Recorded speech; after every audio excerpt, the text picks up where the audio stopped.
আসসালামু আলাইকুম। মোবাইলের সাউন্ড হঠাৎ করে কমে যায় বা অটোমেটিক কমে যায়। আপনার মোবাইলের সাউন্ডের যদি এরকম সমস্যা হয়ে থাকে হঠাৎ করে কমে যায়, তাহলে আমার এই ভিডিওটা আপনি শেষ পর্যন্ত দেখুন। ৩ টা সেটিংস করুন। দেখবেন যে আপনার মোবাইলের সাউন্ড হঠাৎ করে কমবে না এবং সাউন্ডটা সবসময় ঠিক থাকবে। এর জন্য অবশ্যই আপনাকে ভিডিওটি শেষ পর্যন্ত দেখতে হবে। যদি আপনি এই সমস্যার সমাধান করতে চান, তাহলে প্লিজ ভিডিওতে একটা লাইক করে কন্টিনিউ করুন।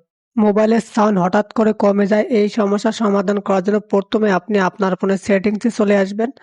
আসার পর নিচের দিকে আসবেন, এখানে দেখেন লেখা আছে অ্যাক্সেসিবিলিটি, এখানে ক্লিক করবেন। অনেকের কিন্তু অ্যাক্সেসিবিলিটি অপশনটি থাকে না, তো আপনি সার্চ অপশনে অ্যাক্সেসিবিলিটি লিখলে অ্যাক্সেসিবিলিটি চলে আসবে। অ্যাক্সেসিবিলিটিতে আসার পর আপনি একটু নিচের দিকে আসবেন। যারা ভিডিওটি দেখতেছেন প্লিজ লাইক করে অনেক বেশি শেয়ার করে দিবেন, যাতে সবাই খুব সহজে এই সমস্যার সমাধান করতে পারে। এখানে দেখেন লেখা আছে মোনো অডিও, জাস্ট এটাকে আপনি এভাবে অন করে দিবেন। আপনার কিন্তু অফ করা থাকবে, তো আপনি এটাকে অন করে দিবেন। দেন এখানে দেখেন লেখা আছে অডিও ব্যালেন্স, এটাকে আপনি জাস্ট এই মাঝখানে রাখবেন, অথবা আপনি যদি আপনার সাউন্ডটাকে বাড়াইতে চান তাহলে একটু রাইট দিকে একটু বেশি করে দিবেন। দেন এখন দেখবেন যে আপনার মোবাইলের সাউন্ডটা ঠিক মতো আসতেছে কিনা। যদি আপনার মোবাইলের সাউন্ডটা তারপরও না আসে, তাহলে আপনার মোবাইলটার পাওয়ার বাটন চাপ দিয়ে ধরে জাস্ট একবার রিস্টার্ট করবেন। দেখবেন যে আপনার মোবাইলের সাউন্ড ঠিকঠাক আসতেছে। যদি তারপরও না আসে, তাহলে আপনাকে বুঝতে হবে যে আপনার মোবাইলে স্পিকারে কোনো সমস্যা হয়েছে, কারণ অনেক সময় কিন্তু স্পিকারের সমস্যা হওয়ার কারণেও কিন্তু সাউন্ড হঠাৎ করে কমে যায়।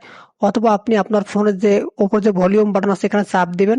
চাপ দেওয়ার পর একটু অপেক্ষা করবেন। এখানে দেখা লেখা আছে মিডিয়া ভলিউম, এটা যদি এরকম অফ হয়ে যায় তাহলে কিন্তু আপনার ফোনে কোনো সাউন্ড থাকবে না। তো আপনি মিডিয়া মিডিয়া ভলিউমটাকে অবশ্যই একটু বেশি করে রাখবেন।